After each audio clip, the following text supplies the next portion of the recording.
Today we've got a crazy story of revenge where somebody puts pepper juice on underwear. We'll get to that in a bit, but first, you make me freeze, I make you freeze. It's currently ranging between 0 degrees Celsius and about -5 degrees Celsius where I live. Despite this not exactly being t-shirt weather, I have a colleague who constantly cracks open windows in random rooms at work and leaves. She does in the loo, in the office kitchen, in the meeting room, everywhere. She only works half a day, so she doesn't have to suffer the cold herself. She opens the windows and then takes off a few hours later, and someone else, often me, then comes into a room where your breath makes little clouds and has to deal with it. And of course, when she comes back next morning, all the rooms will be nice and cozy again, and she can restart her little mission to freeze us at our desks. I've tried to talk to her, of course. Asked her to close the windows she opened after a few minutes. Explained to her how unpleasant it is to be afraid that your teeth will chip from chattering while you wait for your tea water to cook. To no avail. Her answer is usually something along, "I usually close the windows, of course. If I occasionally forget, then please do me a favor and close it yourself and just turn up the heater a bit. Since to me this problem isn't worth the hassle to take it to our boss, I just went around closing her darn windows every day, even specifically making rounds for that. Until this week. See, her and I usually don't have one-to-one meetings due to our work being pretty different, and any bigger meetings are over video calls in our company. But this week, we did have something to talk about and agreed to meet Wednesday at 8:30. At meeting time, she came knocking and expected to come into my office. But I shared with a coworker and told her that the coworker needed quiet time and that the meeting room was empty. At this point, you can probably guess that when making my window closing rounds the day before, I left the meeting room alone. You can also probably guess that I made sure to wear some extra warm clothes to work that day, and you don't even need to guess that I made sure the meeting took longer than necessary,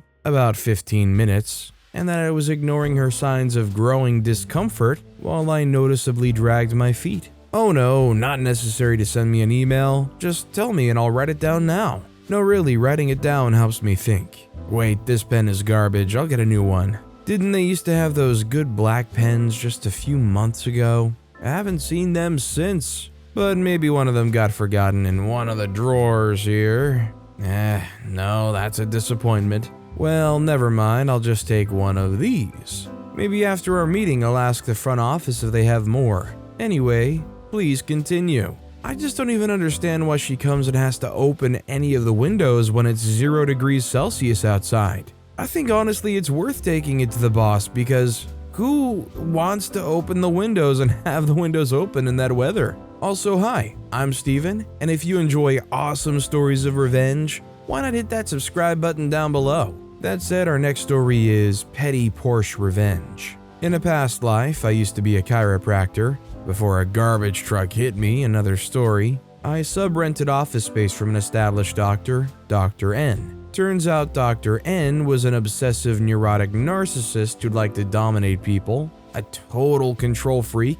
He pretended to be a nice, friendly boss, but actually he was quite cruel and not the person he pretended to be. A couple points relevant to the revenge. He was obsessed with the Holocaust. He would buy the most detailed and graphic historical books and read them over and over, and then would rant about the injustice of the German government. He was smart enough not to do this with his patients, but since I was there a lot, I heard it all the time. He was also an avid street racer. He owned 2 or 3 Porsches and would drive them through the winding and narrow roads up into the hills. It wasn't uncommon for him to hit well over 100 miles per hour on roads where 45 was dangerous. He bragged a lot. People died on these roads all the time, mostly cyclists and motorcyclists hit by cars racing the turns. But he couldn't care less. He was obsessed with his cars as much as he was by the World War II event. My petty revenge happened at a professional development conference. I was sitting next to him and his wife, also a chiro, and a handful of other chiros. Dr. N, as usual, would not stop talking, and eventually his monologue looped back to said World War II event, and then on to how the German government today is just as evil as it was during back then. He then ended his rant by saying, "But what can you do about it?" I looked right in the eyes and totally deadpanned, Well, I would start by not buying any more of their cars. His wife burst out laughing so hard I thought she might have fallen out of her chair. His face turned bright red, and for one of the few times ever, he had nothing to say. Literally, he gagged, trying to say anything, but could not get out a single word for almost a minute. After that, he stopped talking about that World War II event and Porsches to me, which was fine with me. This is the kind of guy you try to find a way to get out of making small talk with after hearing them just go on and on about those subjects. Just one big no thank you. Our next story is Lil Sis monopolizes the phone, pays the price. This goes back to when I was like 19, so we had 2 phone lines in my house. One for my mother and one shared between me and my sis. And we both had cordless phones. Yes, it was in the 90s, but here's the thing. My absolute terror of a 15-year-old younger sister who was always on the phone used to sometimes pick up while I was on the line with a friend and tell me to get off the phone while I was in mid-conversation. And I was by no means a phone hog either, okay? She did it more than once, and it wasn't the only thing she did, like stealing my clothes, for instance. One day I'd had enough, and in the most passive-aggressive petty revenge one could have, I left to spend the weekend at my girlfriend's house who lived a couple of miles away. My mother was away on a trip, so it was my chance. I made sure both cordless phones were in my bedroom, which had a key lock that I made absolute sure to lock. And I stayed away from Friday night until Sunday afternoon. As an older adult looking back, I suppose it probably was unsafe to some degree, with her having no phone whatsoever and no way to drive, but at the time, I didn't care. I imagined with great satisfaction her torment at hearing the phones ringing from my room, her junior high friends trying in vain to reach her. When I returned, she was like, "Oh my god, you accidentally locked the phones away." It may seem minor, but for a phone freak like her, it was the ultimate revenge and she darn well deserved it. We get along now, mostly. Sometimes when you've got to share things as kids with your siblings and they don't want to share, you gotta find a way to get your turn in. This just takes me back though to back in the day when I actually still had a landline phone. I looked it up and apparently there's still 100 million landline phones in the US, so it's not really like disappeared. Our next story is put an inconsiderate flatmate in her place. I have a flatmate in my student accommodation who's super inconsiderate and really noisy. She uses my dishes without asking and practices her singing until late at night. All the rest of my flatmates and I have told her to be quiet and actually contribute to chores consistently, but she doesn't listen. Today she was singing extra loud, so I decided to plan some revenge to make her feel pretty bad about herself. Since she wouldn't listen to any of us, I wanted to make it seem like other people also had a problem with her. I wrote a note saying, "To whoever lives in here that sings really loud, please shut the freak up. You sound like a dog. People are trying to work." And placed the note by our front door to make it seem like someone slid it under there. We live in a uni accommodation block for context. She was pretty butthurt when her friend found the note on their way out and read it aloud to her. Hope she learns her lesson. This just makes me think of that old viral video, I think it was a Vine, where some girl standing in the bathroom singing really loudly and just trying to go on some crazy run, but it just sounds awful and screaming almost. And somebody from the other side of the house pipes up and says, "Shut up." Ruined their little singing video, that's for sure. Our next story is steal detergent and get payback. Many years ago, I lived in a multi-family student housing cooperative. Laundry facilities were shared with roughly 24 families. Residents had always left their laundry detergent, powder in those days, in the laundry room, and there were never issues. In the fall, several new families moved in, and one was clearly saving money by helping themselves to other people's detergent. We were all broke, but if they had asked, we would have certainly have helped them, but no one was sure who this was. Just to guess that it was the new family. Finally, by spring, one woman was tired of buying detergent for them. She used half a box of detergent and sprinkled blue, black, and green powdered fabric dye under the top layer. The thief was caught within a few days. Although she insisted that someone sabotaged her detergent, her kids spent the summer outside in streaked gray play clothes, and her husband went to every door and apologized for his wife. It was either this with the dye or some kind of agent that would bleach the clothes. I mean, hey, streaky gray clothes are better than probably light bright pink clothes, maybe. At least you can say it was like some crazy tie-dye accident. Our next story is bully knocks holes in wall, gets $10 for shattered hand. This was so long ago, in the very early 80s when video arcades were all the rage. My cousin and I worked crappy jobs, decided to open a video arcade, rented a building, repainted the place, had signs made, all the things that cost money before you make money and were completely flat broke. Opened the arcade and had a lot of traffic, including the local bully and his minions, which completely turned the atmosphere sour when they showed up. The bully eventually wanted to show dominance to us and punched a hole in the sheetrock wall. I was furious and was ready to take him and his gang on. My cousin, on the other hand, laughed. Bet him $5 he couldn't do it again next to where the hole was. He did it again, and my cousin gave him $5. Another round of hitting the wall, another $5. The bully's $10 up and liking this money and attention. Then my cousin bet him once again he couldn't do it for $5, and the bully took him up on the bet. This old building had lousy sheetrock, brittle and easy to knock holes in, but it was built with rough, sawed hardwood studs in the walls that had been drying into nearly steel in strength for nearly 50 years. This guy wound up a punch, let it fly, hit the wall stud, and it wasn't sheetrock we heard breaking. With tears running down his face, holding his destroyed hand, he took off so no one would see him break down with the pain. About a week later, I saw him at the convenience store with a metal rack around his hand, several pins through the fingers and back of his hand, and it was strapped up to his chest, and asked him how he spent the $10. All I got was a lot of frick off and just you wait. But it doesn't stop there. He had claimed his hand got caught in a business store and was threatening to sue that business for his medical bills when my cousin heard about it and informed the business of how the hand actually got damaged. With a little investigation, members of his gang ratted him out.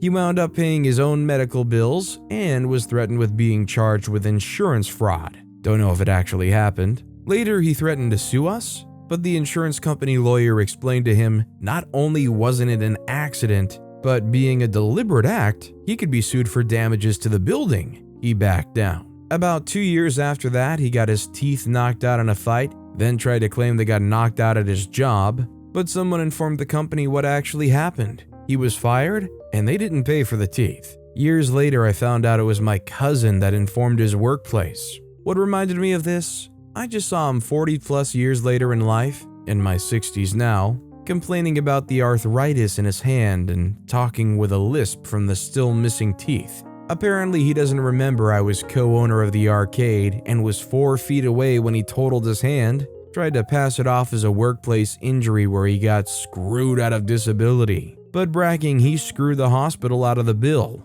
Or remember that it cost us $200 to replace the sheetrock and repaint the wall? $200 we really couldn't afford at the time. Well, $210 if you count the $10 in bully pets. Moral, don't be a bully jerk. It'll follow you for life. You gotta love that no matter how hard this guy tried to strong-arm businesses into paying for his medical bills, OP's cousin kept coming along and knocking them down. And rightfully so. Our next story is, try to replace me? I'll just leave you hanging then.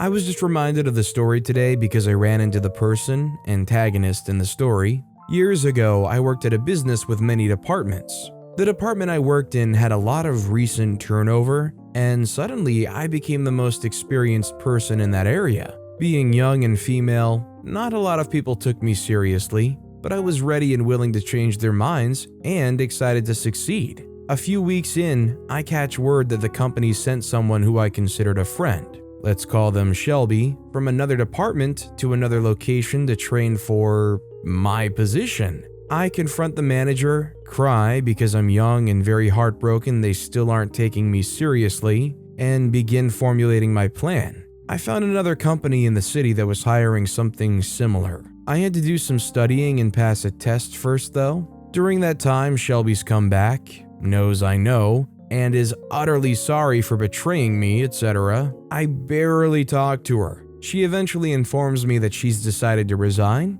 and I simply say good luck, knowing I'll be leaving soon after. Fast forward a couple of weeks, I'm feeling confident in my studies and I'm ready to give my notice, but I wait until the day after Shelby's last day. It felt so good to tell them I was leaving, especially after the person who they were trying to replace me with was already gone. Just ran into the manager today and was glad to tell them that I'm now in the highest position of the company I went to work for after they failed to see my value. Honestly, this is why most companies, if they're going to go and pull a stunt like this, need to try to be a little bit smarter about it. You can't just teleprompt that some new person's coming in clearly to be the replacement, probably cheaper for somebody, and expect them to just be hunky-dory with it. Our next story is, she would be arrested today, but in 1971, I deserved this petty revenge. I was a little crap to my 6th grade teacher in Catholic school. It was her first year teaching, and I pushed her limits every day.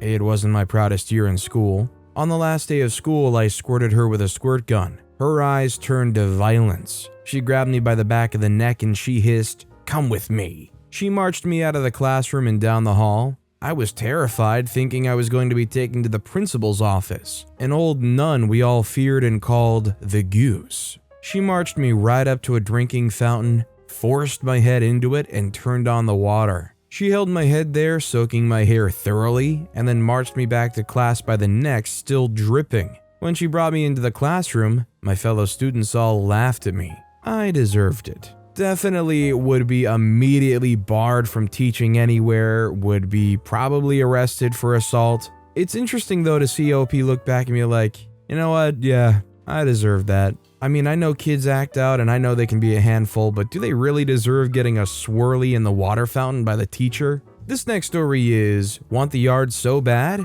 You can have the yard all to yourself. Background, years before the issue neighbor moved in, we signed a lease agreement that included we had exclusive use and care of the yard. We lived in an upstairs/downstairs duplex and had the downstairs. It was common for upstairs apartments like this to have no yard rights in lease. We allowed the previous tenants to use our things, and we would have let her had she not been such an issue and rude. Her kid did not live with her and was there on average 1 day a week. This neighbor was under the impression if they could see it, it was shared, including things in my house. Our upstairs neighbor moved in late fall. We used our yard year-round and still had fully legal fires in the winter. Around spring, she started bothering the manager about it. She wants to use the yard and we won't let her, and her kid keeps asking and we're telling her kid no. I was shocked. We had never talked to the child at all, nor her about the yard, and manager hadn't brought it up to us. Plus, I'm not a monster. The kid could play in the yard without asking. I heard her saying this outside very loudly on the phone. We tried working things out through the manager, went through different options, her/us, front yard/backyard split, front and left, her, side yard split, and back and right side yard split, front left side and 70% of the backyard and small walkway access out our back door to the right side yard. All a big fat no. Neighbor did get their own fire pit after they were told they couldn't use ours and threw a fit about it, but failed to pay attention to safety guidelines. This included having a 6-foot-plus fire 5 feet from our duplex. 911 wasn't called, but should have been. We were not home at the time. Also, video of her and her friends laughing about how it's about to go up and how they have no water to stop it, and laughing harder about how it could burn the house down. Luckily, our dogs and us weren't home at the time. At this point, the daily harassment was insane. She stomped so hard she broke a window in our unit under her stairs. My dog started ripping his hair out from stress because of the non-stop impact noise. We later found out it was a basketball upstairs. We moved our dogs out for their health and safety. Then it was petty revenge. We removed everything we owned from the yard. The fire pit, the patio chairs, tables, firewood, horseshoe pits, down to our rocks, everything. Only left what we did not own, which was nothing but yard. Most of our stuff we gave to our next door neighbor. Then we told the manager she can have the exclusive use of the yard and all that comes with it, the care and landscaping. Manager was more than happy to get her off her back about yard use and asked when they would be giving her the key to our lawnmower. I laughed and said, no, she can't use my mower. Even if I did let her, she wouldn't do it. That's your problem now. And if I can't use the yard without being harassed, she might as well have it. This is on you." Eventually they got the point and hired someone to care for the lawn, as there was no way she would, even if she had a mower. We had doorbell cameras at this time that covered our back door and backyard as well as front yard. She used the backyard once to drag her baby in circles around the house. Once she saw that all of our crap was gone and she couldn't use it, she was pissed and never used the yard again. Turns out she didn't want the yard, she wanted the crap we owned in the yard. Man, it sure is nice that there's this fire pit and all of these things out here in the backyard for us to use solely and was not provided by anybody else. Definitely not the people that have a walkway directly from their back door. How does the upstairs person even get into the backyard? Our next story is petty revenge with a side of federal charges. Way back in the ancient days of 1985, I was tormented by a complete jerk named Jimmy, who was one grade above me in high school in a small town where everyone knows everything about you and who said what. He was a redneck who hung out with similar losers who liked chewing tobacco. One day, he thought it would be fun to use my backpack that was hanging off the back of my chair as his spit cup. I was furious, but with his gang of cretins, there was nothing I could do about it. At least not until he turned 18 and hadn't graduated yet. In school, I heard him bragging to his friends that he stole some mail from the post office by reaching into his P.O. box and grabbing the mail in the adjoining boxes. He's bragged that he's got someone's social security check and cashed it, using the money to buy some Coors beer. Well, my friend's mother worked at the post office, and I let her know to keep an eye out. Sure enough, a couple of weeks later, he got caught. The mailman inside saw his scrawny arm reaching in and just grabbed him by the wrist and bent it at a 90-degree angle, trapping his arm until the police showed up. He ended up not finishing school while in jail waiting trial and going to prison for the better part of a decade. Further investigation by the FBI, because it's a federal crime, got some of his jerk friends caught up as well. I moved away right after high school and never went back.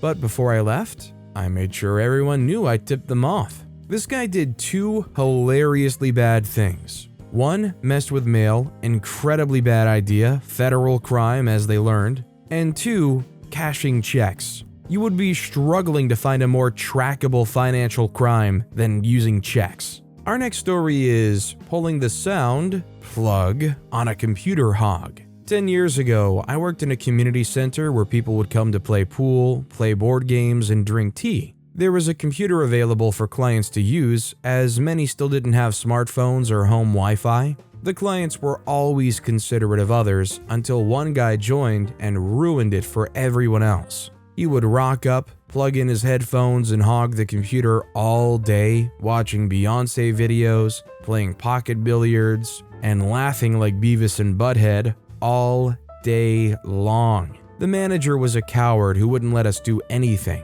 even when he started becoming aggressive towards other clients, who only asked nicely if they could use the computer for 10 minutes to pay a utility bill or check their emails. A week or so after being told not to challenge him, I got a new home computer and had a eureka moment whilst setting it up. Turns out it's really easy to enable or disable a sound card once you know how. So the next day I got to work early and did just that. None of the other clients noticed because they only used the computer for admin, not for perving over music videos. When he realized there was no sound, he threw a tantrum. I played dumb and said, "No idea, it was working yesterday. Maybe your headphones are broken?" He sulked off and came back 20 minutes later with a pair of freshly bought, expensive-looking headphones. But of course, there was still no sound. At this point, he then threw an even bigger tantrum and demanded I fix it. When I carried on playing dumb and said I didn't know how, he lost his temper and grabbed me by the shirt collar.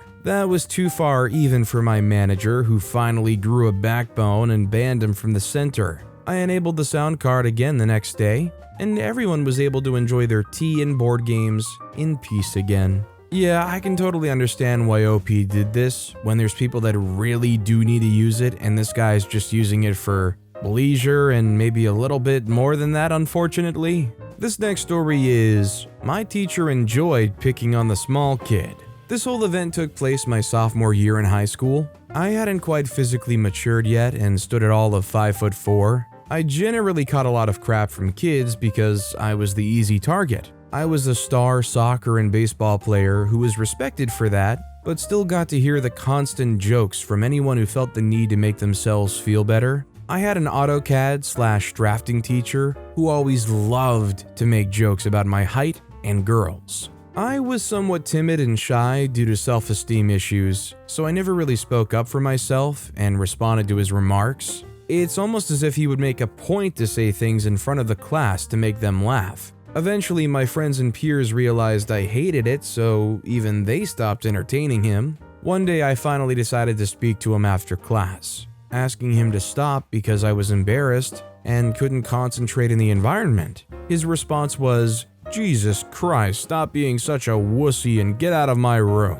I never forgot this. One day I came in and I'd just gotten my learner's permit to be able to drive, so I was showing it off to a friend. The teacher came over and exclaimed, "Look everyone, they're giving 10-year-old licenses now." He then grabbed a stack of 4 encyclopedia books and told me I could have them in case I needed to sit on them while driving. Well, it just so happened he was going through a messy divorce at the time. Everybody knew about it because his wife was cheating on him with another teacher at school. Being a day before Valentine's Day, I'd bought a rose from the little booth at school to give to my crush. Reaching my breaking point, I confidently held the rose up and asked if he wanted the rose to try and get his wife to love him again, or if I should just give it to Mr. Johnson, the teacher his wife cheated with, to give to her. He absolutely went ballistic on me and lost his crap to the point of freaking out and having teachers come across the hall to see what was going on. When he finished his outburst and I had a second to speak,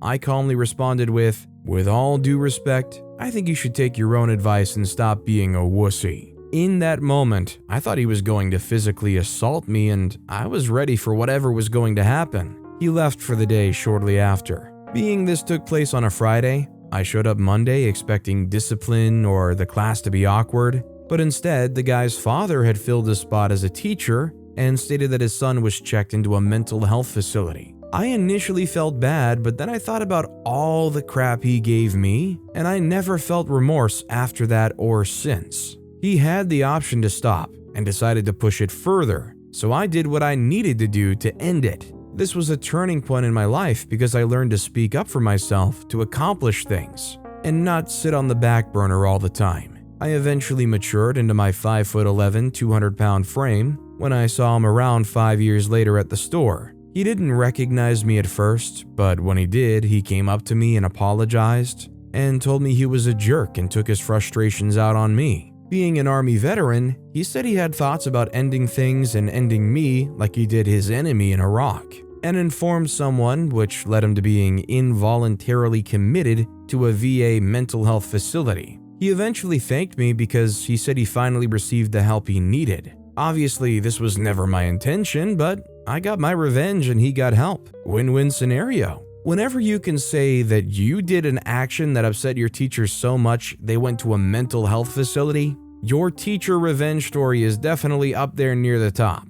Our next story is, I put pepper juice on my cousin's underwear. A few years ago, a few cousins came to live with us. Me, 18, my sister, 15, my mom and stepdad, as their dad's girlfriend could no longer deal with one of the kids that I'll call Ick, 16. Ick was very combative, constantly trying to pick fights, and just generally try to throw his weight around with me and my sister, emphasize the try there. Well, one day I got pissed at him since he tried to make noodles but somehow managed to burn my school textbook. Partly my fault, I left it near the stove but not on it, and Mom made me pay for it out of my money. Upset, I spent the week trying to figure out how to get back at him. During this time, he had not showered once for at least 2 weeks, and I was getting fed up with this, as well as the fact that you could smell what room he was in, including recently in. So I took one of the bigger green peppers, not the small one, I'm not that cruel, and rubbed some of the juices on the crotch of his underwear and put it on the top of his clean underwear pile.